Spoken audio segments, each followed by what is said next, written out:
টোকিওর পরেই জাপানে ওসাকার স্থান বাণিজ্য নগরী হিসাবে। অতীতে জাপানের অর্থনীতির প্রাণকেন্দ্র ছিল ওসাকা। এখানকার লোকেদের স্বাধীনতাপ্রিয় সহজাত মনোভাব থেকে গড়ে উঠেছে পুতুল নাচ, কাবুকি ও লোকশিল্পের বিভিন্ন শাখার ঐতিহ্য। আজ ওসাকার আকাশ মেঘাবৃত। এটি হচ্ছে ওসাকা দুর্গ, যা 400 বছর আগে তোয়োতোমি হিদেয়োশি নামে জনৈক বীর পুরুষ কর্তৃক নির্মিত হয়।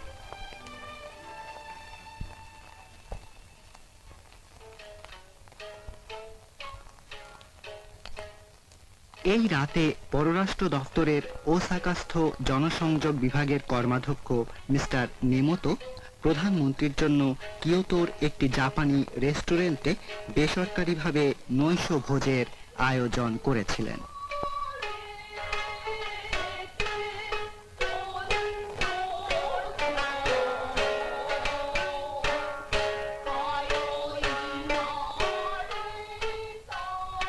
তিন তার বিশিষ্ট সামিসেন বাদ্যযন্ত্রের মূর্ছনার সাথে সাথে জাপানি নাচ বাংলাদেশের প্রধানমন্ত্রীর মন হরণ করল।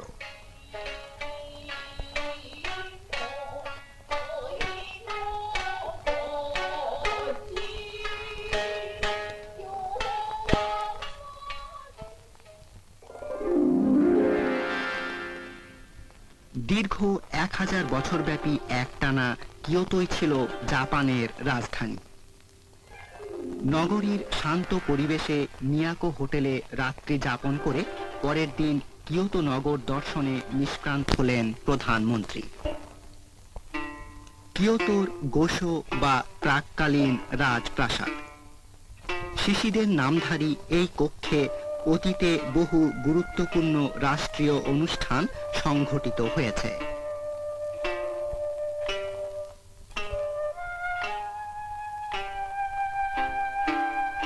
প্রধানমন্ত্রী নিখুঁত জাপানি পদ্ধতিতে সৃষ্ট প্রমোদ বিহারের উপযোগী জাপানি উদ্যান দর্শনের মাধ্যমেই যেন সবিশেষভাবে সুন্দরী জাপানকে আবিষ্কার করলেন।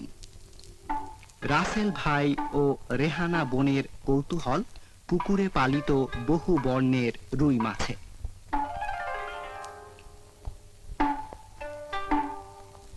এরপর নিজ প্রাসাদ। রাজনৈতিক ক্ষমতা তোয়োতোমি শাসক গোষ্ঠীর কাছ থেকে তোকুগাওয়া বংশের নিকট হস্তান্তরিত হলে সুদীর্ঘ 300 বছর এই প্রাসাদ শাসক গোষ্ঠীর একটি দুর্গরূপে ব্যবহৃত হয়েছিল।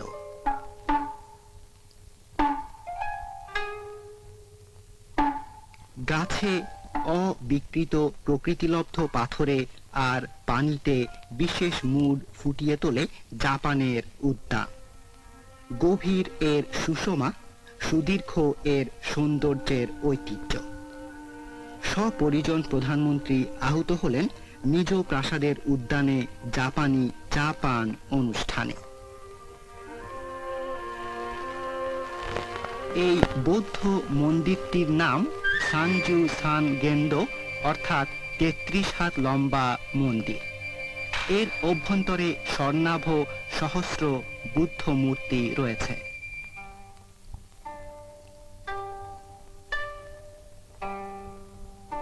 ঠিক আজই কিয়োটোর সর্বপ্রধান ত্রি উৎসবের অন্যতম জিদাই মাতসুরি বা জোৎসব।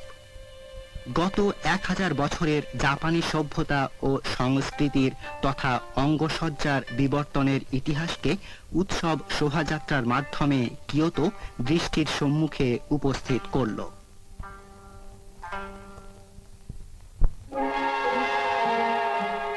কিয়োটো নগর পরিদর্শনান্তে কিয়োটো স্টেশনে প্রধানমন্ত্রী শেখ মুজিব ও তার সঙ্গীরা শিনকানসেন রেলপথের হিকারি বা আলো নামের গাড়িতে উপবিষ্ট হয়ে ঐতিহাসিক স্মৃতিমণ্ডিত এই নগর থেকে বিদায় নিলেন।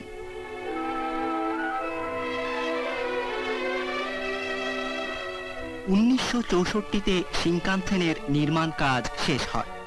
হিকারি ট্রেন এই লাইনে ঘন্টায় গড়ে 200 কিলোমিটার গতিতে ছুটে চলে।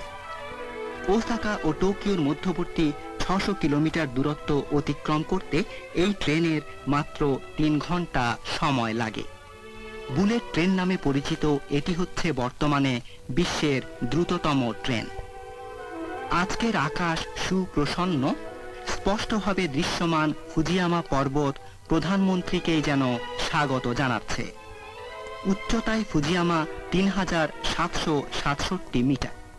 জাপানের প্রতীক রূপেই এই পর্বত বিশ্ববিখ্যাত।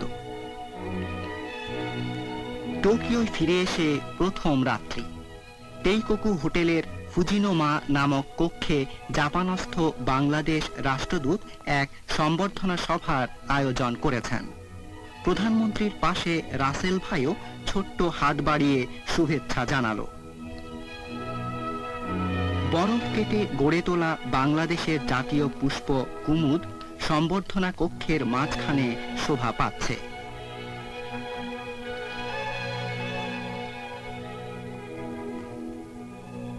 প্রধানমন্ত্রী শেখ মুজিব, জাপানি পররাষ্ট্রমন্ত্রী ওহিরা সহ রাজনীতি, অর্থনীতি, সংস্কৃতি ইত্যাদি বিভিন্ন মহল থেকে আগত প্রায় 400 জন অতিথির সাথে শুভেচ্ছা বিনিময় করেন।